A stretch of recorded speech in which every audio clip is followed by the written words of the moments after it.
Absolutely. Good to see y'all this morning. Well, this evening, because I've been up all morning. Smash the like button, like and share the video. Drew Titan Bronx on deck. Shout out to the mighty LDBC. This is a Painful Excellence podcast. Let's get it. I don't want to hold y'all. Y'all got stuff to do. It's Friday night. Who am I kidding? We're old. Absolutely. Mind of Mansa Musa, Harmonize, Rod Nail, Sam Mack, Melanin, Shawa, salute Queen Tay, salute. Smash the like button, like and share the video. This is a topic that I wanted to discuss. And when I put together this meme, you know what I noticed? Night Train, salute. You know what I noticed? I just grabbed two random sisters and I'm looking at their face. You know they kind of look alike. Look at this picture. I swear to God, these are two different women. But they kind of look alike, don't they? Strange. That was not on purpose. Charlene, salute. So I want to discuss academic brilliance versus social ineptness. Do you know what it is to be, well, academic brilliance, that's self-explanatory, but do y'all know what it is to be socially inept? You know what that is? Well, basically, you know, I want to keep things very simple. I don't want to go through the definitions of everything. I'm just going to explain it because I'm sure, Demon, salute.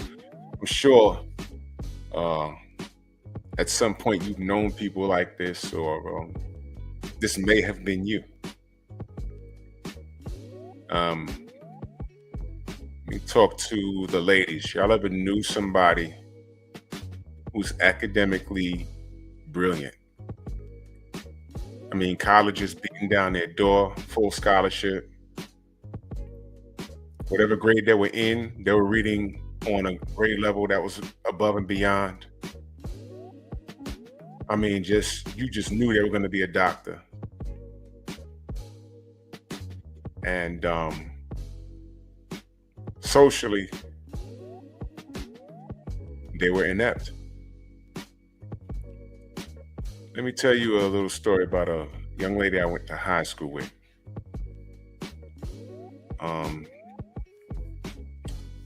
She was the young lady you wanted to sit next to during all the tests because she was scoring hundreds. I mean, teachers' pet, crazy. Teachers loved her. She was just sharp. If she was scoring a mid 95 or 98 on a test, she was upset about it. She was used to getting hundreds and that's it. When she scored 90, she was pissed. She took her education very serious. You know, if you needed a question answered, she knew it. And that was her. Well, from what I understand, she had got a full scholarship. I forgot what college, but it was somewhere in, I want to say Virginia.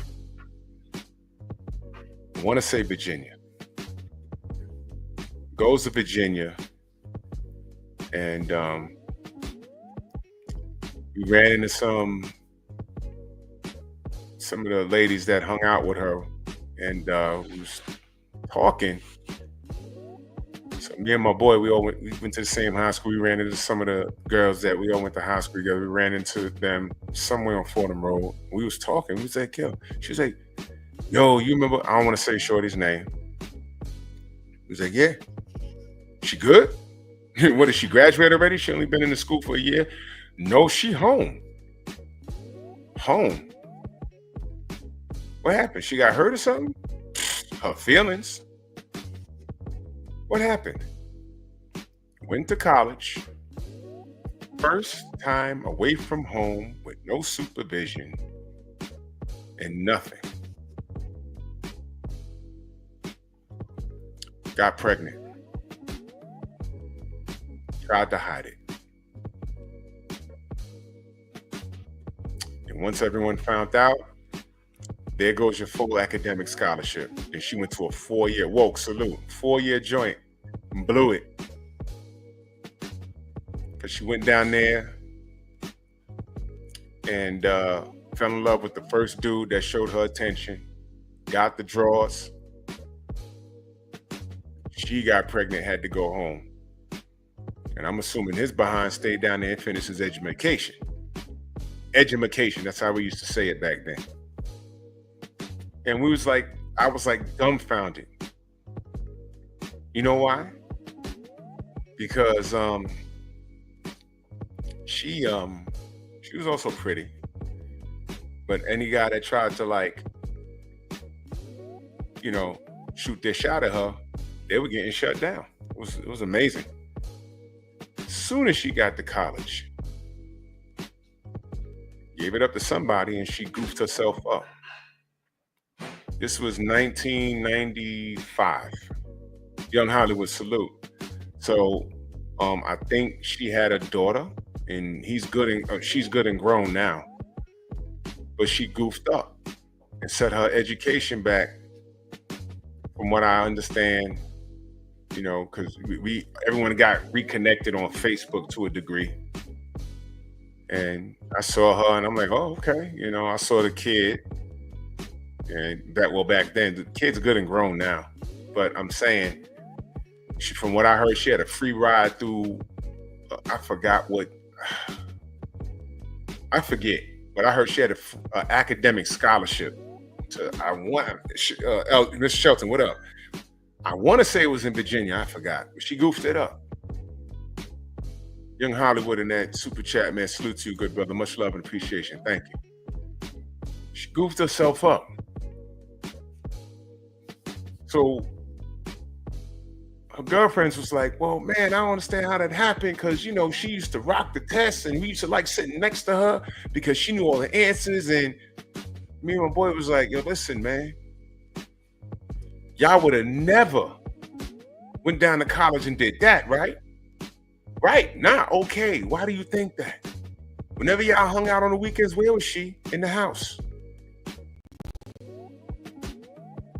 She didn't peep game. She knew enough to stay away from, you know, the cats that was trying to holler at her in school. She knew that much. But some of these kids, when they go away, they're on their own. It's like, man, you know, I ain't got a curfew. I'm trusted to get up on time, go to class on time, come back on time, study. I have some freedom out here. And so, and this doesn't only apply to the women. What I've seen with the boys is they can go to a school and it's like hitting the reset button. If they go to a school out of state and they don't know anybody, and especially up here, all you have to do when you go away to another school anywhere in the country is say you're from New York. Well, I don't know what it is today, but back in my day, because people were fascinated with my city. I don't get it. I grew up here. Maybe that's why I don't get it, but they were fascinated. They were fascinated. You from New York? Oh my God. Okay, whatever. And I heard it was getting like that with Los Angeles. You from LA? Oh my God. 2 major cities. So it was just strange. With the boys, it was, you could reinvent yourself. If you was a clown up here and you was getting bullied, you go to college, you're different. You're from New York and you can make stuff up. Who's gonna check on you? I mean, nowadays you got social media, you can't hide. But back then, you could be a whole new different person. So my former classmate, as soon as she got to college, year 1, goofed herself up. And, you know, she's doing okay now. But, you know, she could have done better by not fouling out the game. You know what I mean? Crazy stuff, right? So academically, she was brilliant. Socially, she was a fool. Comes a point in time where, some of you guys, you have children, you got to take the gloves off and let them know what's real. You understand? Don't just tell them what to do and what not to do. You have to show them why you can't do that, why you can't do certain things, you can't handle certain things. And these days, everything's online. Your kids already know. Trust me. Speak freely. Exactly, Angel. Exactly. You could be book smart, but street smart does play. You can't be a fool out here. I'm glad my former classmate, I'm glad she's okay. I'm glad she's okay, but that was a hiccup, and I couldn't imagine her having to come home, and she came from a 2-parent household too. I remember that too. I mean, that must have been painful, man. But my gosh.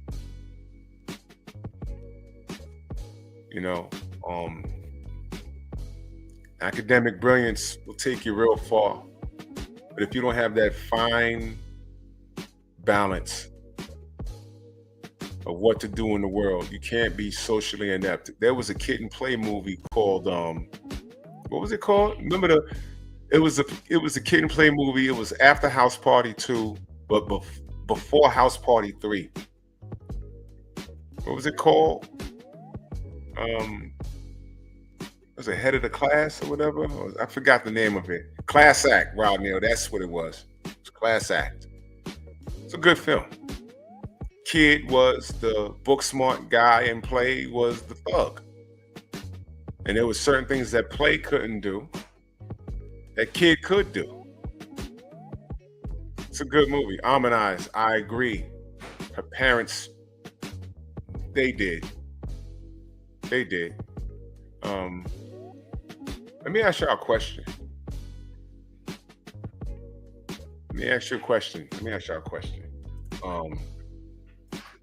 This picture. Y'all ever knew that young lady that was immersed into the church, not because it's what she wanted, but it was who her parents were or are? For us, church was on Sunday. Y'all ever knew that family where it was on Sunday, but it was all day Sunday? 8 in the morning, then Bible study at like 4. So you're doing like a whole tour at work. A whole tour at work from 8 to 4. And then you eat. Then there's Bible study. And then you gotta wait because grandma's having a conversation with all the professional ass whoopers. You know who the professional ass whoopers in church were, right? The old women that sat in the front with the big hats. Get caught playing in the church when you was an adolescent. They will bust you up. They had a degree in whooping ass. Don't act out. I've seen enough ass whoopers in church to know. And the pastor, he won't break a stride. He'll be reading main biker salute. He'll be reading the passage, and grandma will slide off, and the kid is just fidgeting in the chair, got his feet up, and then here she come with the bell. Bop, bop, bop. And people will look, be like, oh, well, anyway, go to John passage, whatever. And it's like, ooh, that was some ass whooping, huh? If you came up in a black church, you saw that. I never got caught like that, but cousins did, friends did. Ain't break a stride. All those grandmas in the front row with the big hats. Who's that acting up? That's Raheem. And I don't know how we don't even see them move because they all sitting there. When I got a little older, I'm like, who's moving? Who's grandma at? Ooh, and then you turn around. You try and catch a little John's attention, like, yo, chill. Uh-oh. Oh, and you just don't turn around. All you hear is, did not tell you. and you know they tearing your ass up. When you getting your ass whooped by the longest sentence in the world, and you know we break shit up in parts. Didn't I tell you to stop moving yo ass? I'm gonna bust you up. It's like, yo, hurry up. This is terrifying. I remember we was down south somewhere. Went to one of my family members' church somewhere in, I want to say, we was in North Carolina somewhere. And then we walked into that big old church, and the whole front row, all I saw was those giant ass hats. I said, I don't want no smoke with what's going on in this church. They all turned around and smiled at the parents. Hey, hey, hey. And they looked at us and was like, don't do it. Don't do it. Because you already know what we're going to do. Ack, what up? You already know. Melanin said, my grandma took a switch to church. Let me tell you something. Y'all don't know what it's like to get hit with a switch. I caught that once. But, you know, I'm a city dude. But I have family in the South. I caught a switch once. You know, I caught Jeff Sparks, salute. I've caught brushes, coat hangers, no wire hangers. Y'all remember that? Where's that from? No wire hangers. Yeah, I caught a cord. I caught that. Books. Fists. Open palms. Backhands. Belts. Slippers.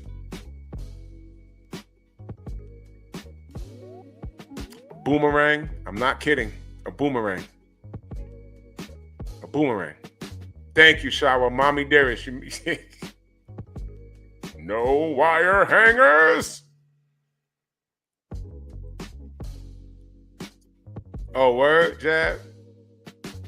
Bro, listen. There's no ass whooping worse than in the church, bro. My gosh. Those ass whoopings were legendary. A pot spoon. I caught. Nah, I didn't get. You remember that big ass wooden spoon and fork that every black person had in their house? I got hit with both of those. Yeah.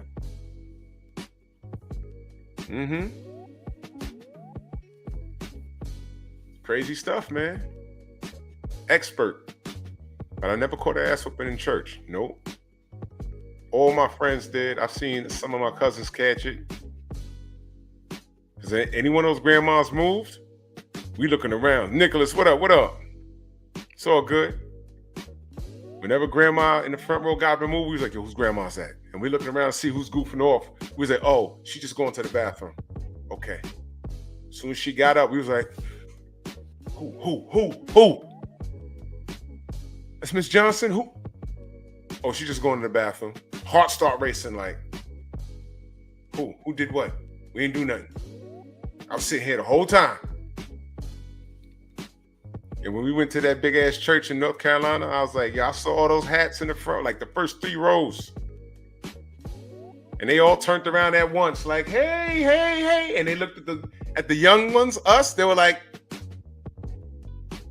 don't do it. You already know. You already know. And we sat there like this. We ain't want no smoke. Those grandmas will tear your ass up. You didn't even know you didn't even know if that was blood related to you. You be getting fucked up by someone else's grandmother. And they always had these funny ass rings. That shit was like a weapon. Yo. I remember my cousin's friend was getting beat up so bad. Yo, his shirt was yanked sideways and he was like this. And you know, you can't, you know, it's not fair. Clarence McClain, what up? You know, it's not fair when you're trying to defend yourself and they say, you raising your hand at me? No! No! This is special teams prevent. What are you doing? You trying to defend yourself. Didn't you hate that? You raising your hands at me? No, no! I don't want no smoke. I don't need this. Come on. And they have these weird ass emeralds on these rings with the spike holding on. And I don't even remember his name, but his face is in my mind. And he was catching, I'm talking straight right hands. And she was biting her bottom lip and she's like, I told you not to move. And he was, you raising your hands at me? And the pastor was just reading the passage. And we're terrified. We're like, what the fuck? We're trying to move. I tried to get up and go the other row. Uncle was like, you sit right there. See, we ain't got to deal with you. You acting up in the house. I'm like, we going to church on Sunday. Go ahead, act up in church. My God. And by the time he was done, he had the perfect little mini fro. It was the 80s, y'all. The early 80s. He had the mini fro with the shape up. Looking like Willis from looking like Willis from Different Strokes with the nice little mini afro. By the time she got done, he had the crackhead afro. It turned nappy. It was linked to the side. His eyes was bloodshot. Nose was running. You saw the dots in his head from the rings. And then she stomped off and sat down and said, Jesus. And he was just sitting there like, and then she turned around and said, you better not cry. And then he just sat there.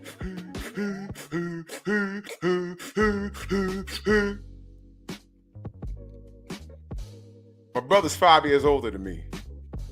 So he was too old to be catching ass whippings because, he just wasn't like that.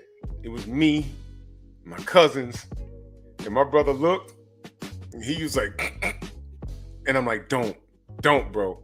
Do not. And I can't remember homie's name, but he was like,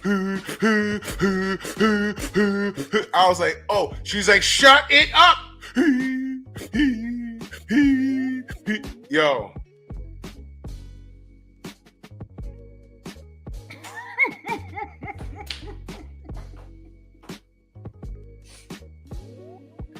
Gary, what up? Terrified. Absolutely terrified. Don't play with grandma in the church, bro. It was over with. Absolutely terrifying, man. I was like, come on, man. You can't tell us not to cry. I was like, stop this. Why are you doing this?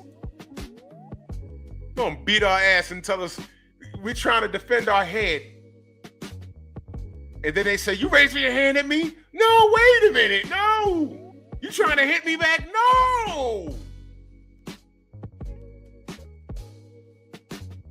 Yo, I'll never forget that. And she said, don't shut it up. Don't make me come back there. What? What do you mean? I'll never forget that. Yo, my brother's an asshole. We got my uncle's Cadillac. We sat down in the back. He was like, I was like, stop, bro, stop. I was like, yo, if you don't stop, bro, stop.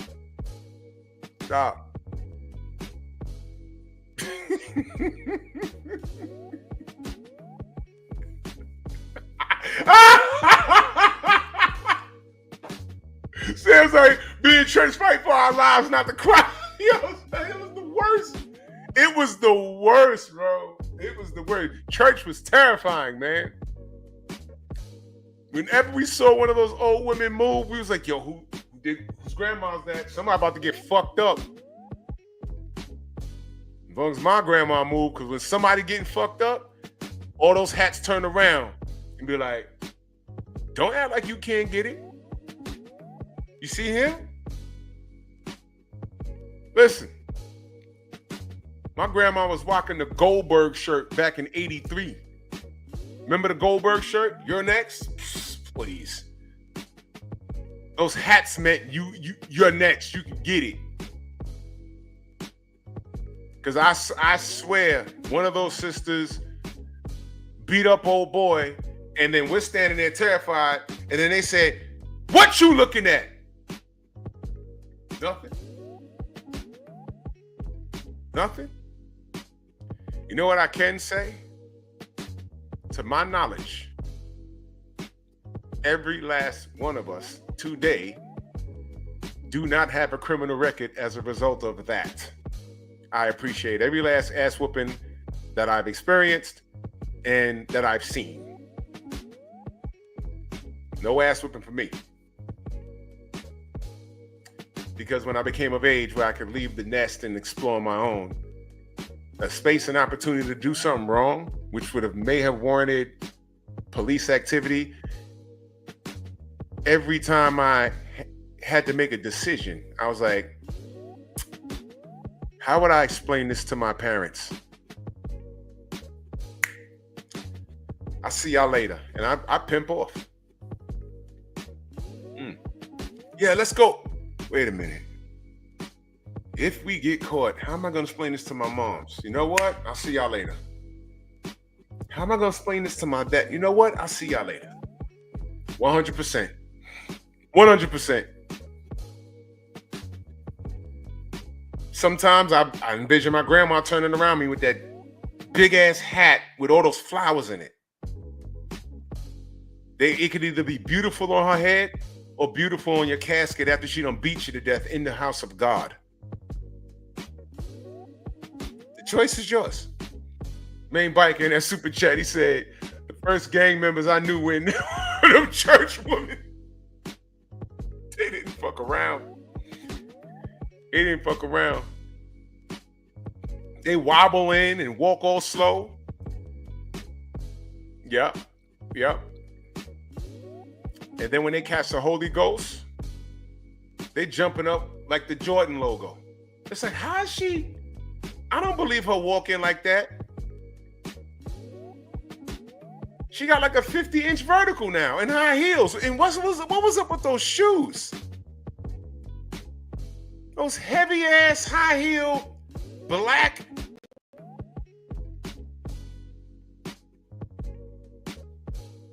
You be walking on carpet. You be, damn, sound like horses trampling.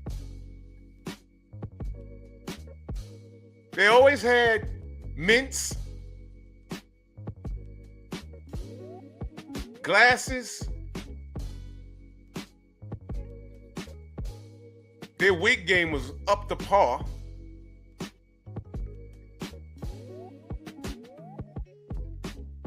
And those bony ass hands hurt. Trust me. We used to have to line up to go down to Bible study.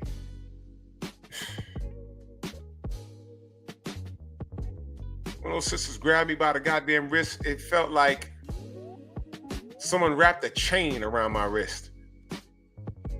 I felt more safe in a boxing ring at 8 years old against Mitch Green in the Bronx than at church sometimes, and I'm not kidding. My God. One of those sisters had a gold tooth, and she was like the leader.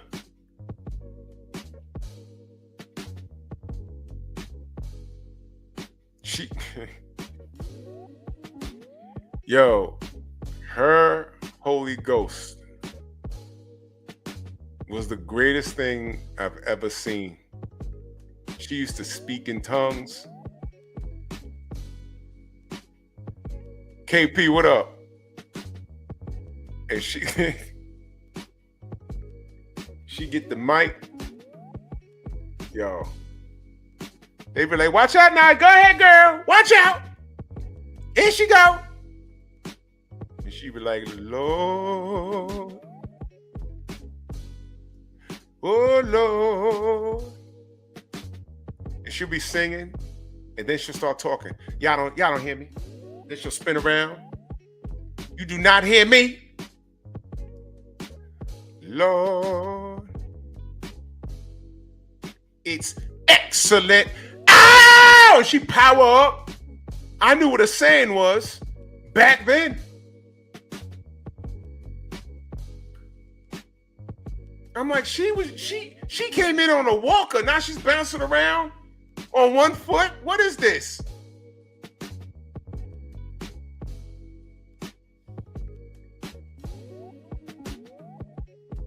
Angel, have you ever been to a black church? Bro, Eric Jordan, salute. Angel Diaz, you ever been to a black church? It's a sight. It is a sight. I mean, I can't.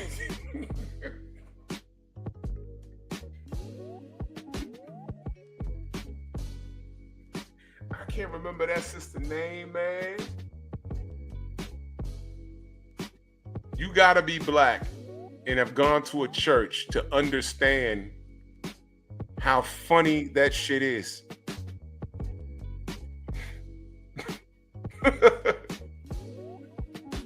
To see a black person catch the Holy Ghost is a thing of, I'm just gonna say it, it's a thing of, it's pure comedic gold. Cause some of that shit is funny. I ain't even gonna hold you. It's funny. It's funny. It's beautiful, but it's funny. It is. I seen this brother catch the ghost and it looked like he was doing aerobics. He like did all this and his knees was, and he ran down the thing and then slid, and I was like, oh shit. Is he okay?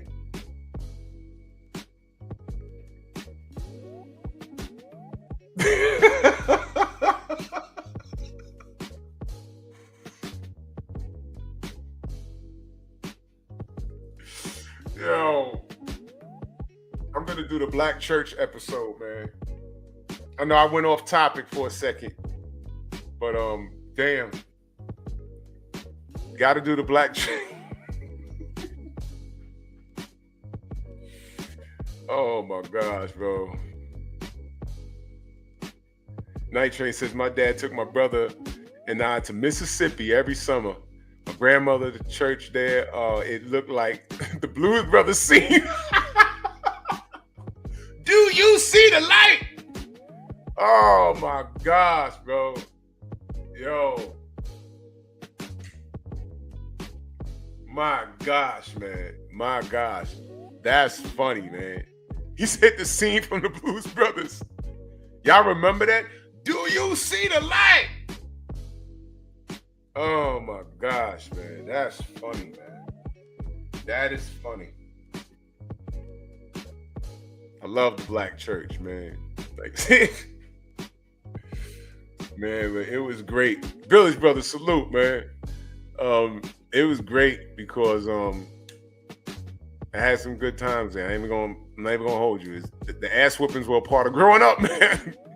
But I remember the food. It was great. I remember the association. It was great. The funerals were super sad, but the I guess you can call it the after party, because you cried about him or her passing. But when they sat around and talked about their lives, because we were kids, but these are people that they've known each other for years. And I know people, some are still around, that they were kids, but back then they were adults from the civil rights era. So to hear them tell those stories is amazing. Looking back at it, it's amazing what they've overcome. And that's why I get so aggravated, you know, when I hear them. You ever heard a person, Eric Jordan, that super chat salute, he says hashtag old Negro spiritual black church. We be getting it. Yeah, hell yeah. Hell yeah. Hell yeah. You ever heard, when you was younger, because the majority of them have went home to the Lord, but have you ever heard anyone that was like a young adult during the civil rights era that lived through it, that actually had bricks thrown at them, that actually saw water fountains and bathrooms that said for whites only. You ever heard anyone discuss that? It hits different. So that's why when I look at these kids, when the OG Mr. Mont says these kids have no connection with their ancestors. When we say ancestors, you're thinking, some people may think, oh, our roots in Africa. No, no, no, no, no, no. We're talking about your great, great, great grandparents now that had bricks thrown at them. There's still sundown towns in America, but back then they were more like common, where your car can't break down there. Load up your gas tank because you gotta drive through straight through West Virginia. You can't stop. You can't stop and get gas. No, you will get offed, and they'll get away with it. That type of thing. So that's why, I get aggravated when I see how these kids treat each other, and when they don't address certain things. I'm not gonna make it a boxing thing, but I'm talking about Tank. It's like, bro, what's wrong with you? What is the matter with you? It's sad.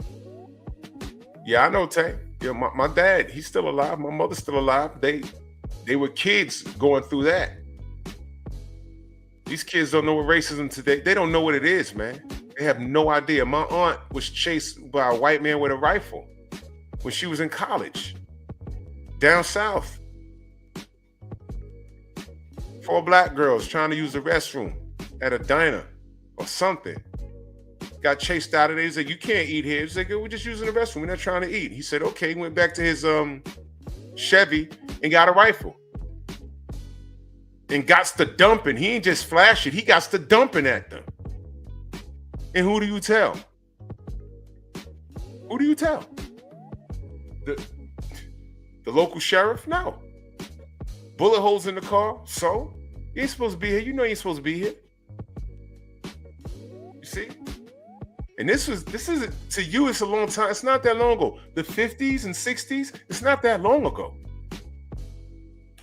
See what I mean? But let me bring it full circle. Academic brilliance. That's all my grandparents and parents had. Now, when you was a black woman, it was a little more rough. It was. All you did have was you was the backbone of the family.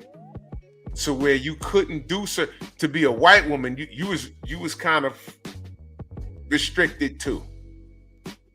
But as a black woman, it was worse. So all you had was to be the backbone of the family, where your man, your husband, not your baby daddy, your husband, was out conquering the world. You were supposed to be his piece, because he had to get up every day and do it.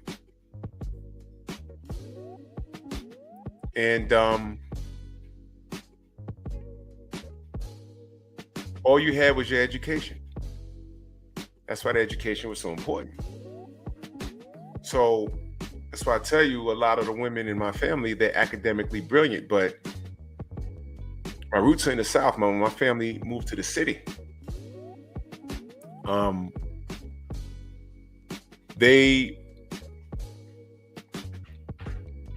they moved to Harlem, they became socially aware, and the people that were inept and they couldn't adjust because there was a migration from the South.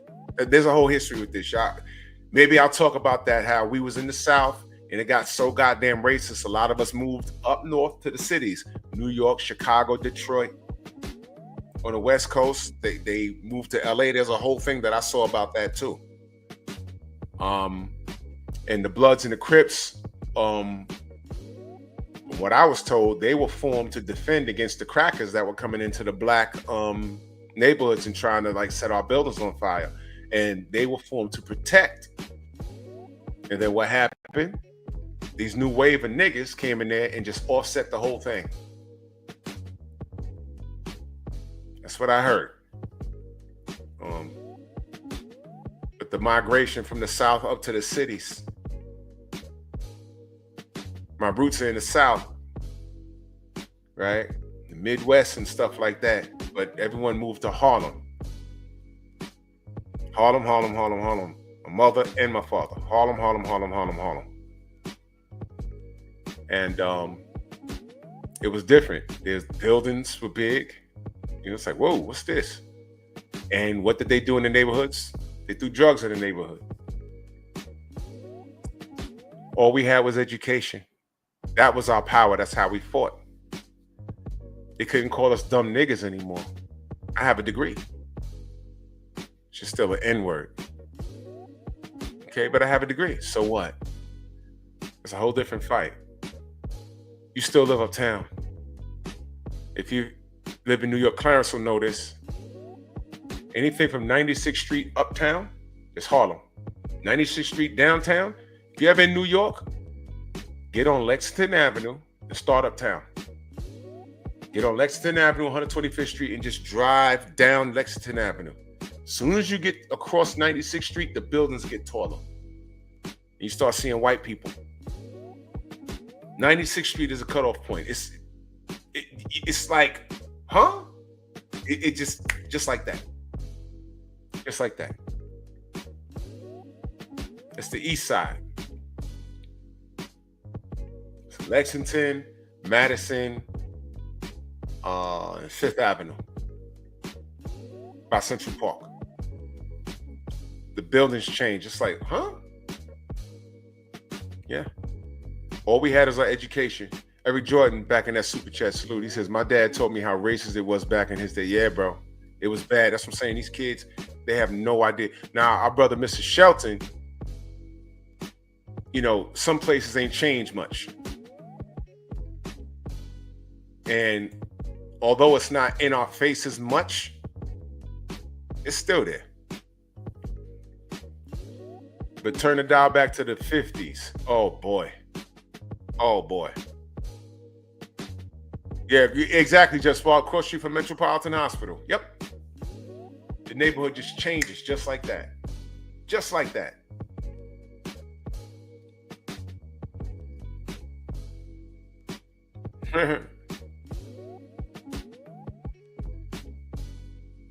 Yeah, he said Harlem is a half Fresh Prince, half Wire show. Yep. It's a good one.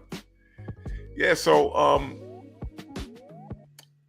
you had to, when education was all you had, that's all you could do is arm yourself with it. But when you throw drugs in the mix and start creating these obstacles,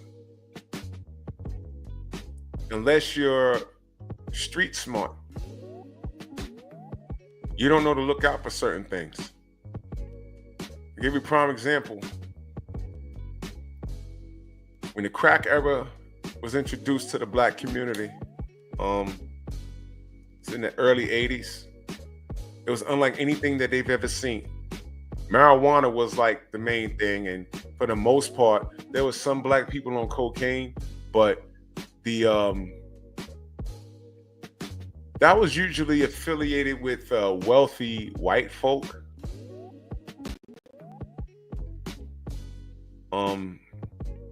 If you got a hold of it, you know, you was deep in the streets. Deep in the streets.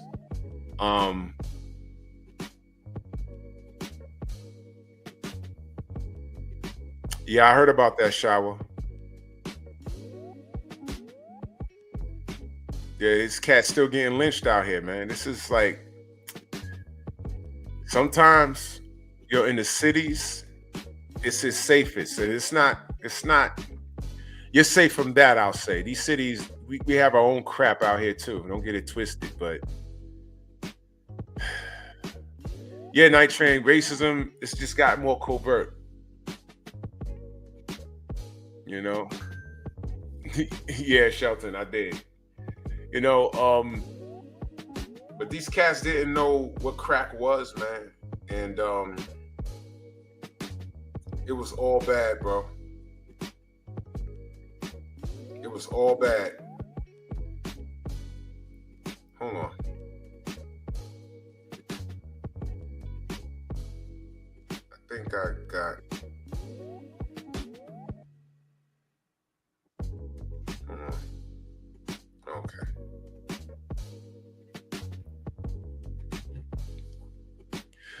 Yeah, they didn't know how bad it was. It was just when it hit the scene. From this, is what I was told. It hit the scene, and you want to get high fast. I heard it's more potent and better than that crack stuff, and it's cheaper. So they put down a blunt and they smoked that, and it's like, oh yeah, this is good. I'm try it again tomorrow. Try it again tomorrow. Try it again tomorrow. And it was unlike anything that law enforcement has ever seen. 10 degrees outside, and dudes is running around with no shirt on or a tank top, trying to climb in someone's window to steal a TV. And it's like, it's on the 3rd floor, there's no fire escape. How the hell did they even get up there? These crackheads was doing like superhuman shit. And to try and steal the TV back out the window, how are you gonna get down? We'll worry about that when I get to the window. What? These were the most bonker arrests. And I was like, wait a minute, Speed Demon salute. It's like, wait a minute. I know this guy, but am I sure it's just the guy? Because 5 months ago, he was 250 pounds. Now he's 100. What's going on? A real crackhead, if he hasn't eaten in 3 days, and you put his favorite meal in front of him, D-Man salute, his favorite meal in front of him, and the crack, and say you got to pick one and not the other. 100% they're picking the crack. This was unlike anything they've ever seen.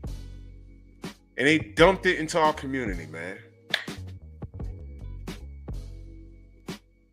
Speed Demon, yeah, we're talking about academic brilliance versus social ineptness. Yeah.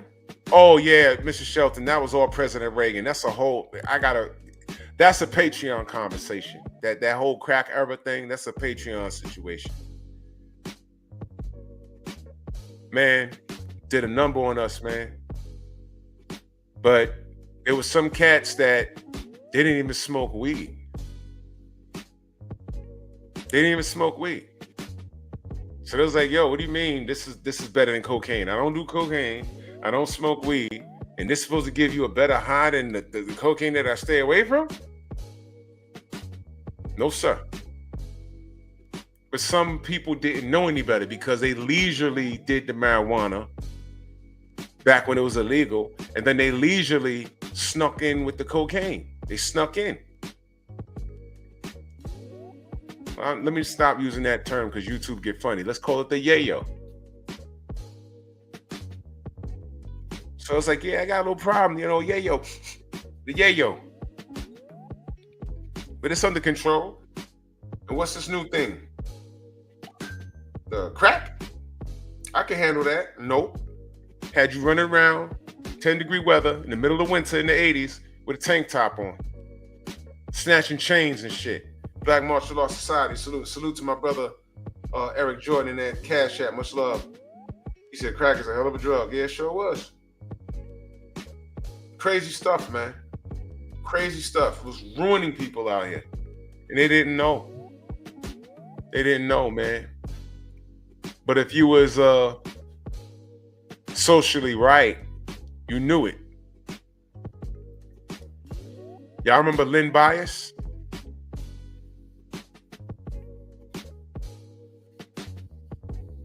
Y'all remember what happened with him? Oh, I know, Speed Demon. I know, it's a setup. All this legalizing marijuana, I'm not falling for any of it. I'm not falling for any of it, bro. That's never been my thing. It's just drank socially, but I never, I was never into that. That's right. Of course, Mr. Shelter. They didn't care about any of those hardcore drugs until it hit the suburbs. And then when you got to the root of the problem, they say, yo, man,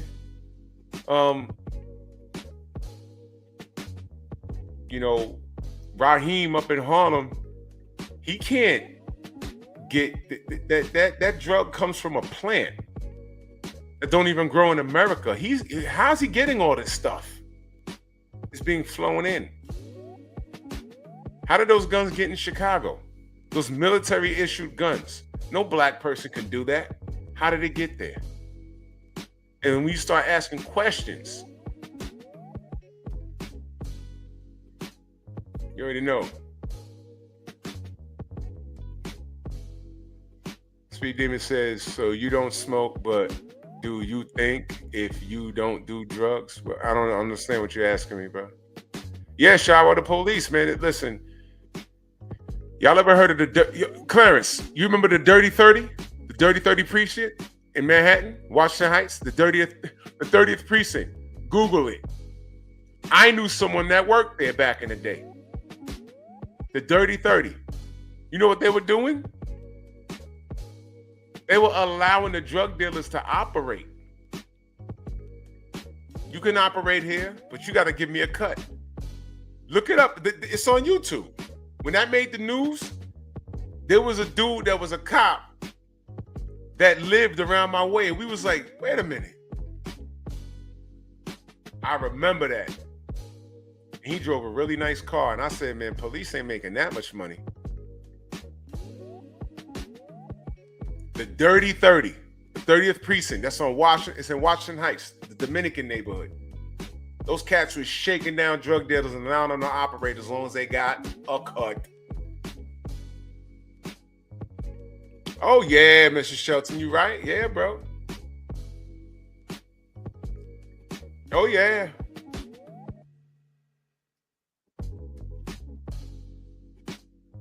Oh no, Speed Demon. I don't. No. I don't do any of that. I might have goofed around with it. Like I remember I was on Barbershop Conversations, and I had a, I had an empty bottle of Ciroc, but I was clowning. Was it Ciroc? I forgot, but I was clowning. But I don't indulge, bro. I'm not a drinker like that. I've never been a smoker. Tried it once, didn't like it, and then they told me, "Oh no, you didn't have some good. You needed some good stuff." Yes, I said no, thank you. It was on my clothes. When I did it, it got on the shirt. That when I washed it, the smell didn't come out the shirt. I threw the shirt away. I'm like, how the hell do people walk around smelling like that? I can't do it, bro. I just don't do it. And I ain't knocking you if you do. I'm just saying, anyone, I just don't do it. I just, I've had a little toast at birthday parties, champagne on, New Year's Day or whatever, but I'm not the type of person to be like, yo, man, let me get a beer out the fridge. No, I just don't. When I've gone to the clubs or like when I've worked back in the day, I bounced at clubs, I might have threw back a Heineken or a Corona, but it's not my thing. You know what I'm saying? It's not my thing.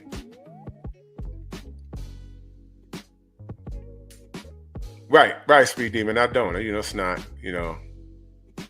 Yeah, I don't. Derek Gaines, the legend. Salute, brother. Yeah, it's just not my thing. It's never been my thing. You know what I'm saying? I like spaghetti. That was my thing. I like spaghetti. The spaghetti with some sauce and some cheese on it. You know what I mean? I like spaghetti. That's what I like. That's not that. I like spaghetti. So yeah, man. No, you sent me an email, brother. Yeah, I'm so bad with that because I got 3 emails. I gotta clear up my other one.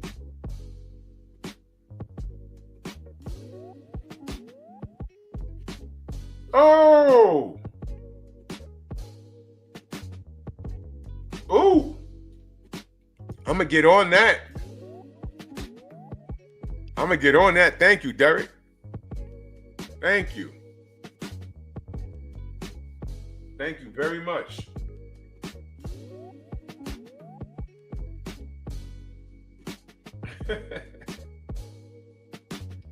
Yeah, buddy. Thank you. Thank you so much. That's huge news.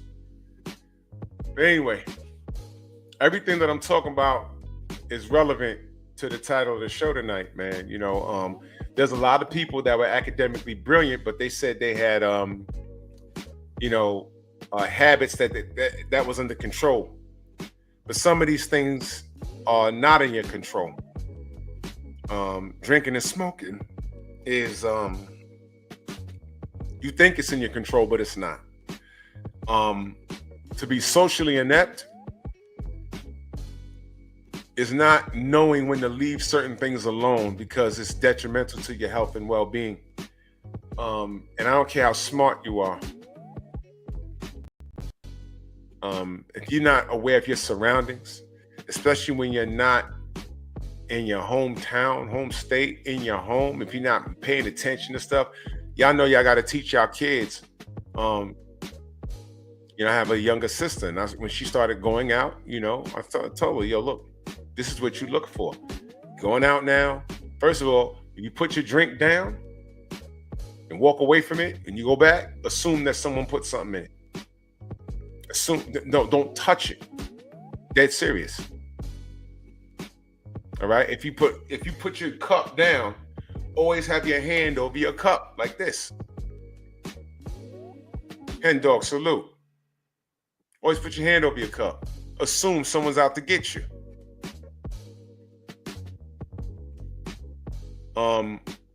Who was I watching? I was watching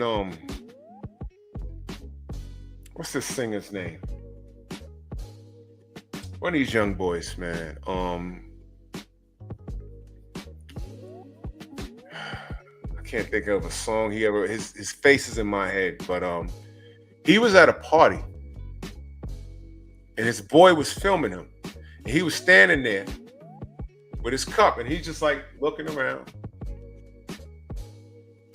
This white girl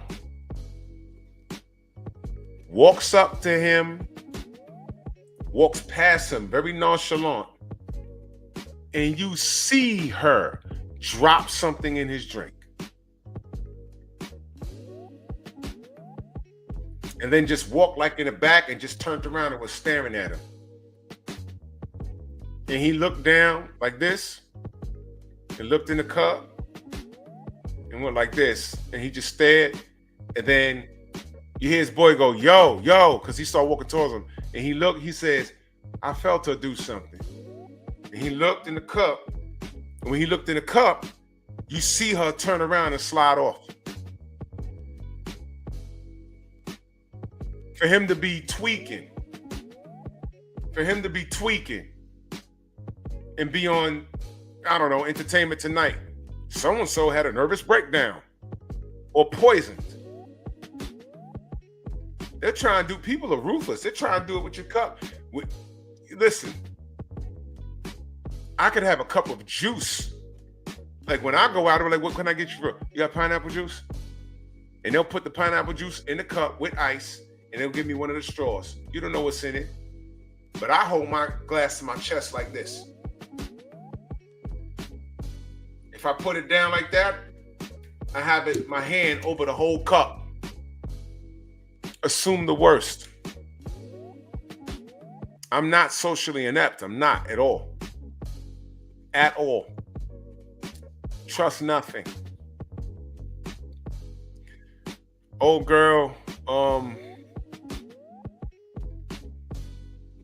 that I went to school with, as soon as she got to college, boy, she hooked up with some dude, got pregnant, and came right back home. She didn't know any better. And like the sister Amanai said, her parents failed her. And that's why I started talking about the church. Because her parents were big into the church. All of that church. Don't just tell them, yo, man, the Lord don't want you having premarital sex because it's a sin and it's bad. No. Break it down. Comes to the point where you got to take, and these kids are fast paced today.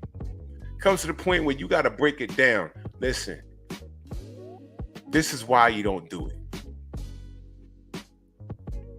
Before, we had to pick up something called encyclopedias to find out what STDs are. Since encyclopedias are no longer on the market, it's called Google now. There have been several new STDs. So now you can just get online and show these kids, yo, look, you running around, laying and playing, this could be your future. Yeah, you think a condom will block this? No, this person used the condom. What happens if the condom breaks? Oh, pregnancy's the least of your worries. What if he has this? What if he has that? All of these girls that are just they're hoeing and going. Who they hoeing with? Other than each other. Don't think it can't happen to you. I want y'all to think about something.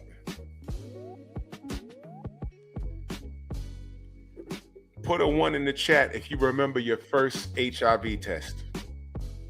Put a 1 in the chat. The very first one I took was 1994, out of high school.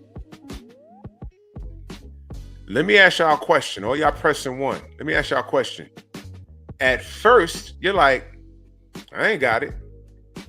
And then when they taking that blood or your piss, don't your brain start fucking with you? You're like, yo, there was that one time, and then there was that other time, and then I broke up with her because I know she was, oh shit. Back in the day, you used to have to wait 2 weeks. And I'm telling you, that was the worst 2 weeks of my life. I stayed in the crib. I didn't want to talk to nobody on the phone. I couldn't play my Nintendo. I couldn't concentrate. I'm walking to the crib. I was living with my mother at the time. I'm walking to the crib. She's like, what's wrong with you? Nothing.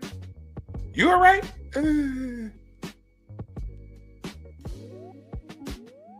Couldn't sleep, waking up every hour, going outside with bags under my eyes. I was like, yo, what's wrong with you?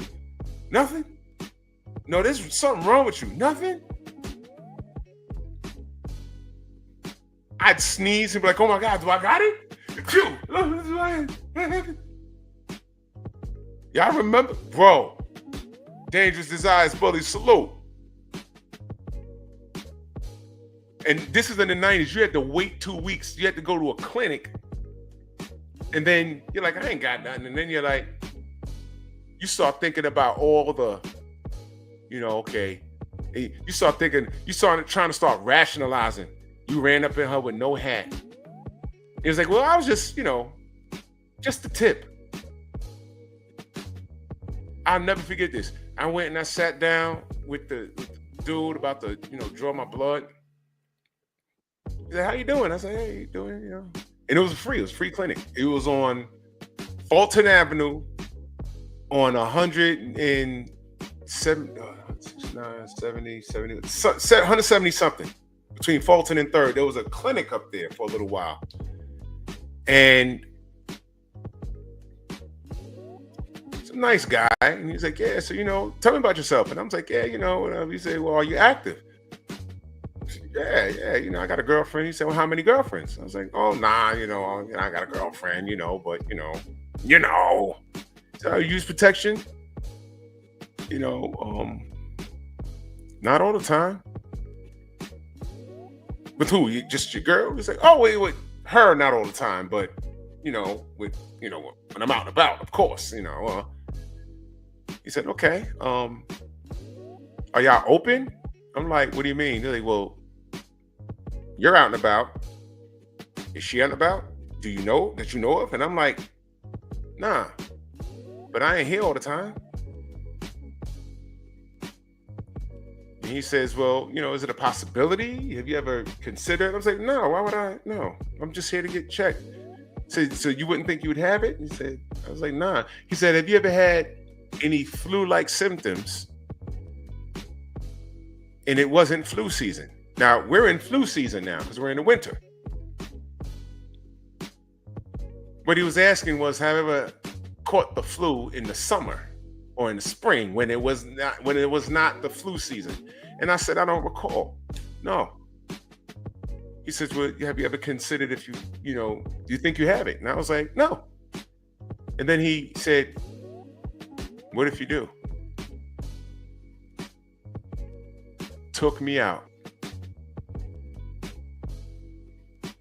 And I was like, oh, no, I don't think about it. He said, oh, well, he started handing me pamphlets and he swabbed me up and took the blood. And he says, I just want to get you guys educated because, we don't judge you. But, if you're out and about, you need to be safe.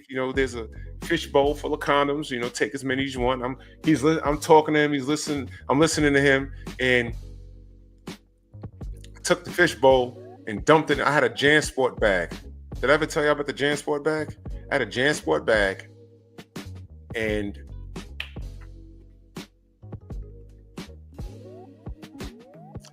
whenever I went on the road to do security, I told you I used to do security for rappers and stuff like that. I used to bounce at clubs and lounges up and down the East Coast. You can either buy the condoms or you can go to the hospital and get them for free. And I took the fish bowl, and I dumped some of them in the bag. And I used to go to a Montefiore Medical Center on Bainbridge Avenue, and in the other building downstairs, around the back, they had a fish bowl, and I used to dump them in the bag. We had a JanSport bag full of hats. And as he's talking to me, I left there with my heart racing because magically I started remembering things that were done that I forgot about. And I was like, shit. And he said, well, what if you do? And he started handing me pamphlets, numbers to call. And he's like, yeah, it's completely confidential, but we don't want you to get suicidal because it's not the end of the world. Medicine is better now. And I'm like, whoa, you're talking to me as if I'm dead already. What are you talking about? I was like, yo, I did not like that. And I left there shaking. I sat in the car. I was like, yo. And then people start popping in. I was like, yo, there was that time in Philly. And then, one of my boys in school was a Q dog. Are there any Q dogs in the chat? Anybody? Do you know any Q dogs from college? Do y'all know? Do y'all know who they are? Anybody in the chat? Q dog? Any Qs? Oh, I know Angel, but he scared the fuck out of me. I was about, I was 94, 95. I was like 18, 19. Night Train, you know what Q dogs are. Snacks, what up?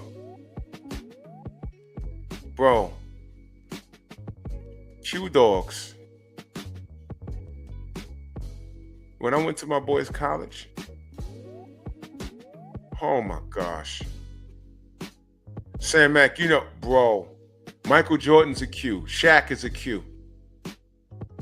Whenever you see them go like this and start barking, they all got a brand somewhere on their body. It looks like a horseshoe. Hey, bro. At my boy's school, I ain't gonna say the school, when I went to go visit him and chill with him, yo, all they did was bang chicks at parties. It was insane. It was insane. And I recall an instance where I went in there and I was with a chick and the bag popped. And I didn't know until I was finished. And I looked down, I was like, oh.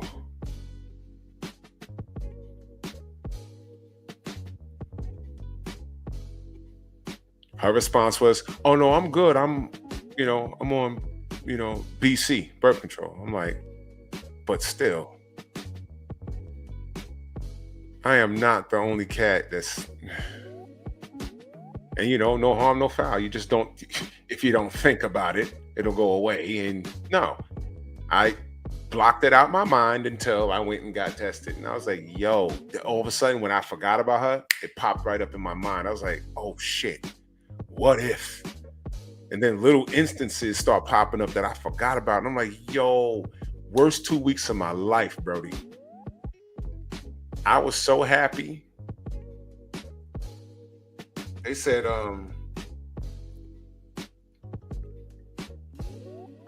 they said, they were gonna they said they're gonna get back to me via mail. So I made sure, yeah, Gary, you know about it. You know about it. I made sure that I checked the mailbox because my mom's nosy. She was the type that'll open up my mail and be like, "Oh, I thought it was mine." Come on, you see, my name, the name you gave me is right here. Why are you, man? Stay blessed, Speed Demon, man. Thank you for showing up, man. Stay blessed. Thank you, man. I got it out the box and I stared at it, brought it upstairs. My heart was racing. And I opened it up. And yo, you start saying the stupidest shit in that those 2 weeks. You like, yo, it's not stupid, but it's like, I swear to God, I'll be responsible. Matter of fact, I ain't gonna do nothing until I'm married. And you start saying all kinds of stuff. I'm gonna go to church tomorrow, and you start saying all this stuff, bro. And I opened it up and I'm reading, and I remember I had a tear in my eye and it was about to drop. And I'm reading it and it said, yeah, the findings are negative. And my heart was right here. Do, do, do, do. It said, yeah, it's negative, but we want to insure you. And you know what happened? The envelope, it was kind of thick. They taped a condom onto the letter. So I'm like, and then my boy, he got his too. He was like, yo, you ever thought about if it was positive, you think they'd still sent that condom? I was dying laughing. You know what I'm saying? Because it's like, yo, you already struck out, buddy. The last thing you need is to be using this thing. Man, I said, maybe they encouraging, because, you know, some people, they be like, no, this ain't real, this ain't real. Well, if you're going to, like, not be honest about it, at least wear that.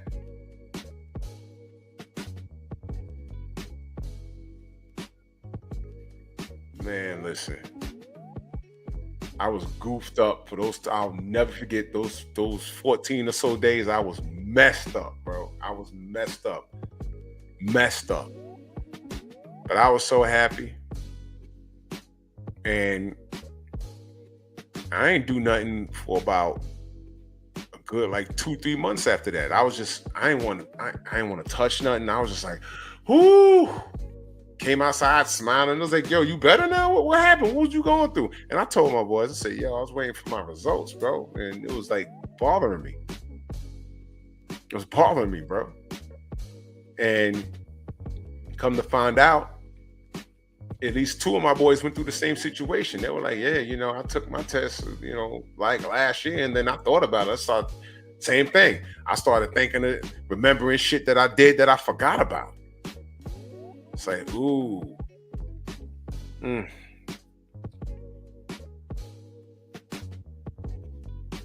So, yeah.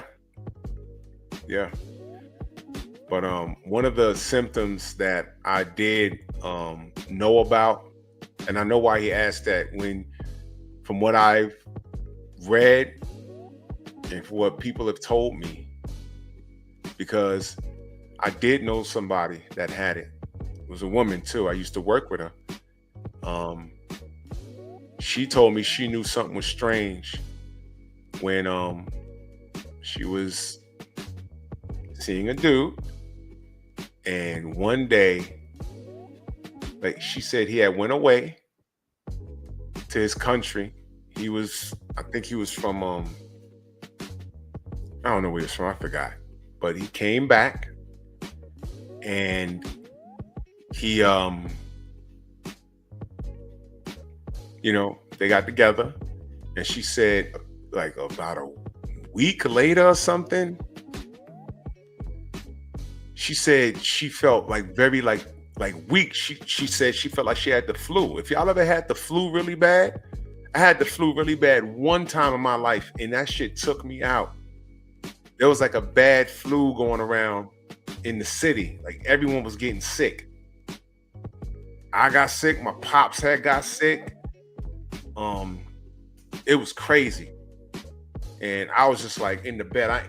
The smell of food made me want to Earl. It was crazy, and she told me she was weak, and she was like had a stuffy nose. She was vomiting and everything else.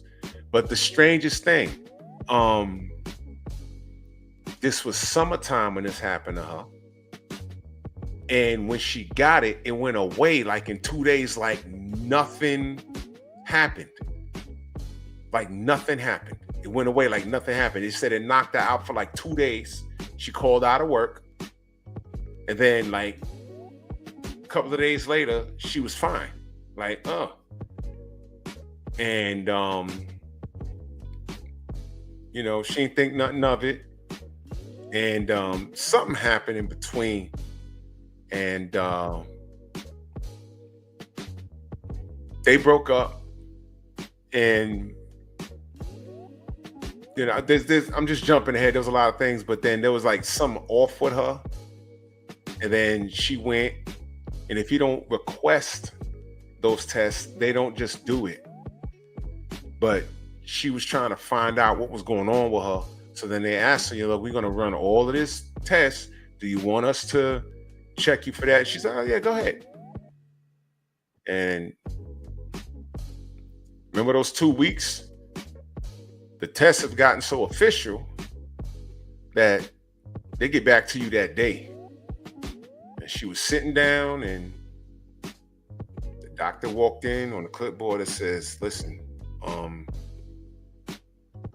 you're single? Okay, well, listen, we just got your results back, and this is what it is. And she said she had a panic attack right there. But by then, it's years later, and as y'all know now, having that is not a death sentence because the medicine is that much better. But the fact that you have it, it's like crazy. So,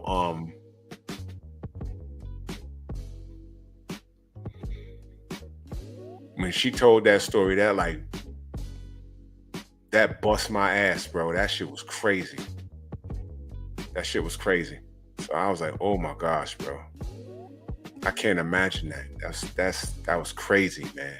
That was crazy. And she lived with it. And she had to call this fool on the phone and, you know, went through the no, you gave it to me type thing. But if you knew her, you can tell I believed everything she told me. She's not like that. You know, clearly it was him. And you know,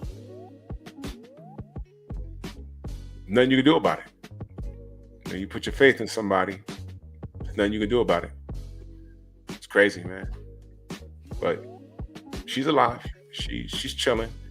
And damn, how long I known her? I know her for about like 17 years. And she's chilling. She's chilling, you know. Back in the 80s, that was like a damn near death sentence. But you know, now it's different. But you know, it's crazy, right? Man, but to be socially inept. Now that doesn't mean you're socially inept. She just got caught out there. But you got to have a combination of two things. You could be academically brilliant, but socially you can't be a fool.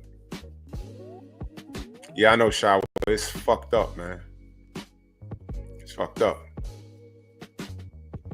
Yeah, Snacks B, there's people just living with it. And they, like I said, the medicines are better now. You can like have a full life with it. You know, but crazy.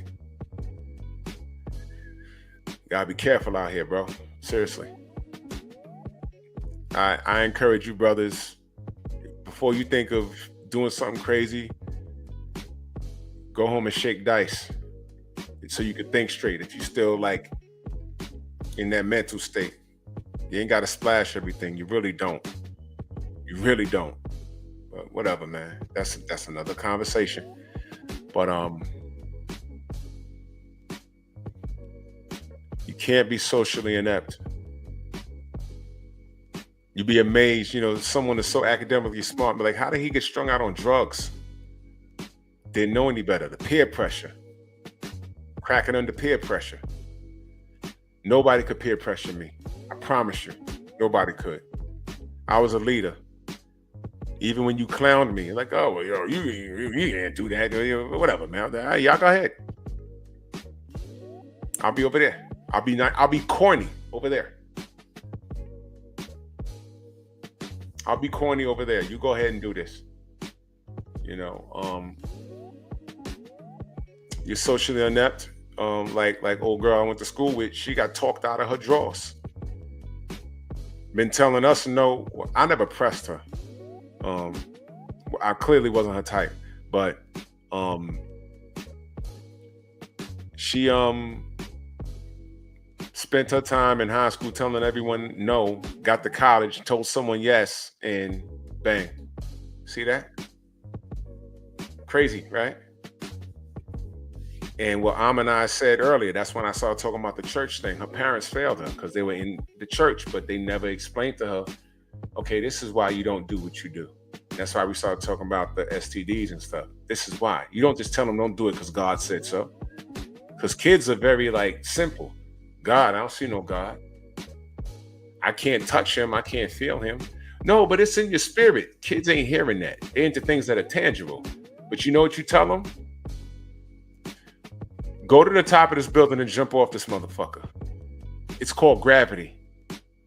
You can't see it, but I promise you it's very real.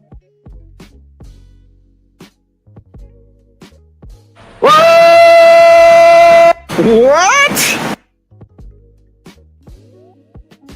Jumping off the building, that's how they're gonna sound.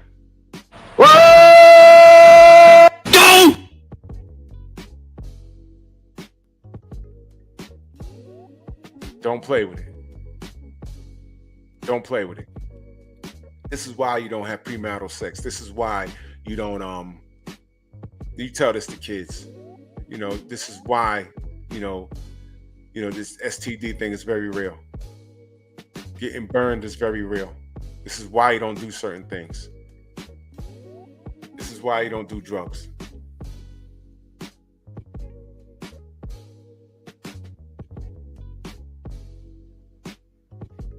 Crappy Slappy, I'm reading your comment. Yeah. Listen, man. Listen, bro. You gotta thank God, thank Allah, thank Jehovah, and thank the Lord. You turned 51 in 2 weeks. Blessings to you, good brother. For real, man. I'm sure nobody in here is perfect, but there was a time where you made a decision, and you're looking back right now, it's like, yo, that decision could have went left. And I'm so glad it worked out for me. You dig what I'm saying?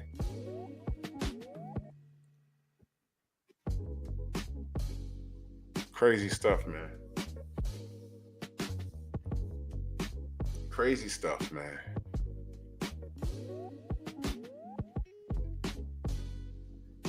You hear about it all the time. This person was so brilliant, so smart, and then they get caught out there over something so trivial that we know better. What you mean he on crack? I asked y'all about Len Bias earlier a second ago, right? Y'all remember what happened to him? Y'all remember what happened to Len Bias? Wasn't he the #1 pick in the NBA to the Celtics? It was going to be him and I think Reggie Lewis. They were about to be a dynamic duo, and rest in power to Reggie Lewis too, because he had a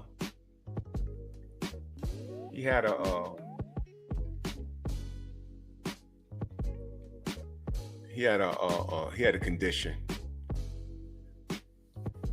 Yeah, get your colonoscopy when you get a certain age. I done had 2 already.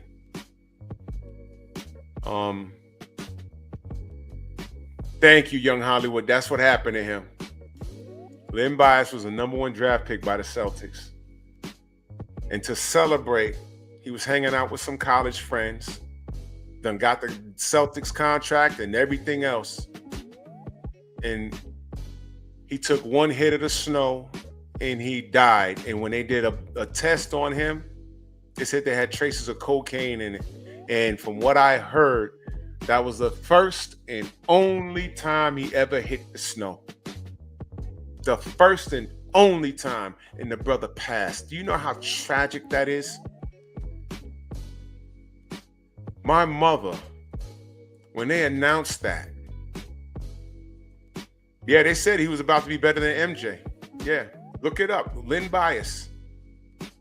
And I'm telling you, man,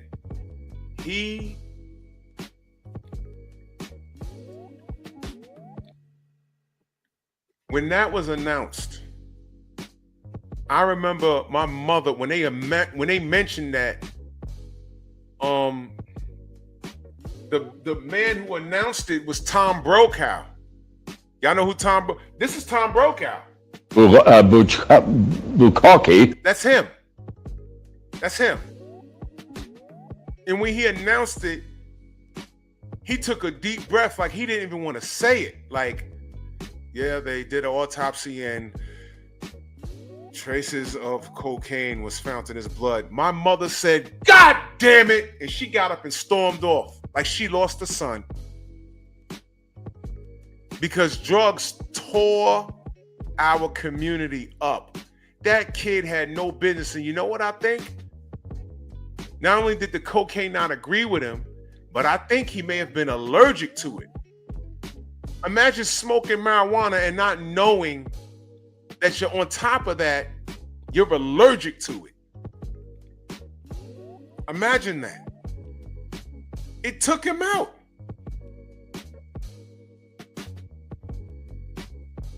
That absolutely sucked, man. My mother, that hit her hard, and she don't even watch ball like that. But the fact that this kid made it, and then one night, one of his dumbass friends said, "Yo, man, just hit this, man. You know, what if he lived and now he got a habit?" That's not your friend. How does a friend rationalize that? Is he like, "Oh my God, I shouldn't have did that"? Or is he like, "Well, he's grown. He didn't have to do it." Trying to rationalize it. Huh? Man. Len knew better, man.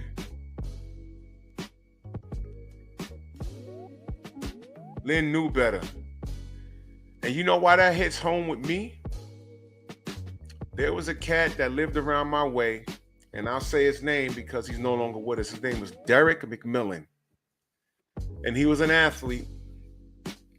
And I don't remember the full story. He was a little older than me. He's like my brother's age.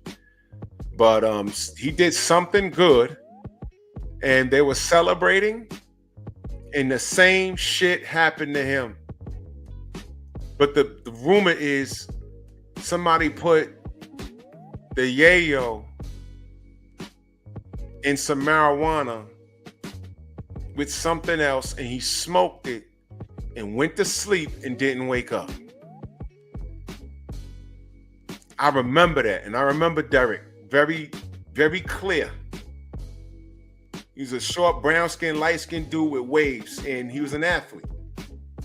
And I forgot what was going on. He may have been going to college or something, but he lived on the other side from where I lived, and I forgot what building number that is.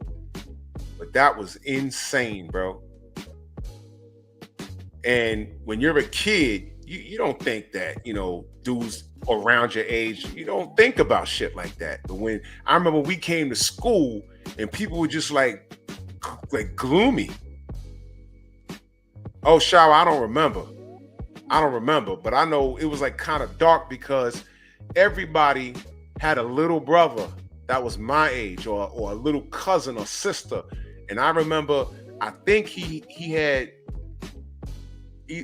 I don't remember if he had a little brother, but there was cats that lived in. We all lived in the same neighborhood, so cats like lived near him. And there was one kid that was like, "Yo, I live downstairs from him."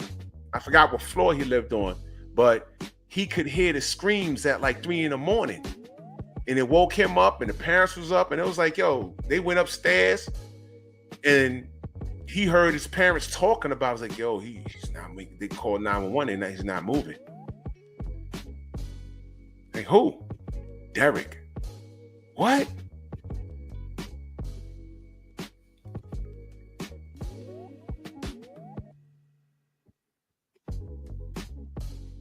And then you found out what happened. His friends were chilling with him, and oh yeah, try this.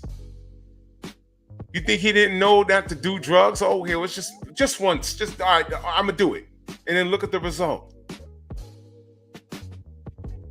And at the time, he may have been maybe 17.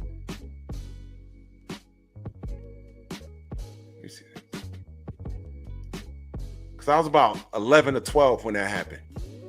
He was like about 17. You think he don't know better?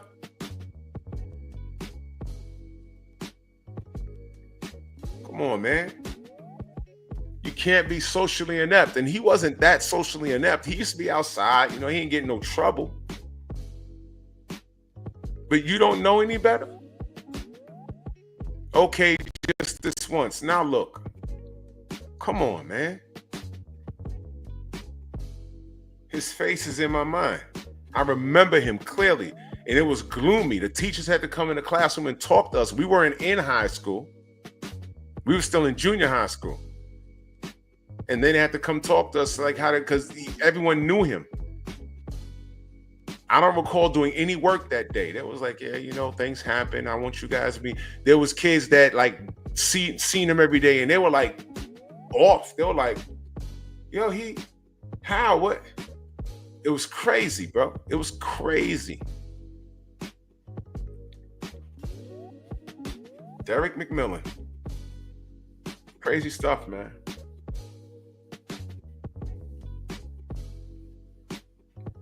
You know better. You have to know better. All the academics in the world, you have to have that balance, man. You absolutely have to have that balance. You can't do. You gotta tell these grown kids what not to do. I never understood it, man. You work hard, you act your ass off, and you wait till you're like 30 years old to get to Hollywood to start niffing. You know better than that.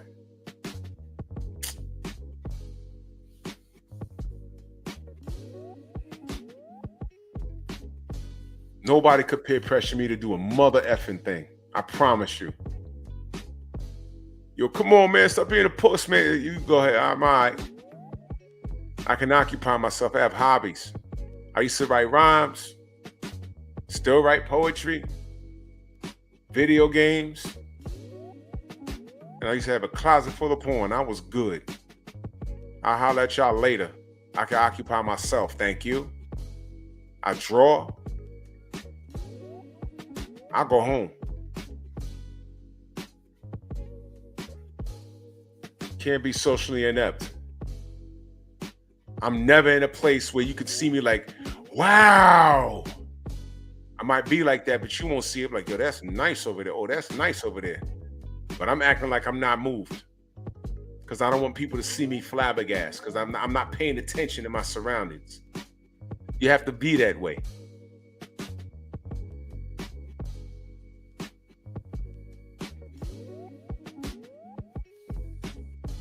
I left my beer at the table when I was working at a club one day, and I had to go talk to somebody. When I came back, there was a lemon in it. I went back to the bartender. I asked her, I said, you put a lemon in this Heineken? She says, that was yours? I said, yeah. She said, I didn't do that. Give me another one, please.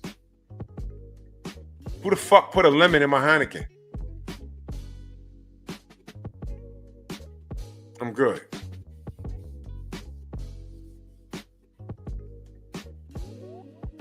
I'm good. Don't be socially inept. I ain't gonna hold y'all, man. I'm tired. You see my eyes? They're red. And I gotta get up in the morning. But salute to y'all, like and share the video, man. Salute to everyone in the Venmo, the Zelda, Cash App. Y'all be careful, man. Y'all be careful out here. And make sure y'all sweet to one another, man. Be nice to one another. All right? Be nice to one another. Try to be. And catch y'all on the rebound, man. Take it gently.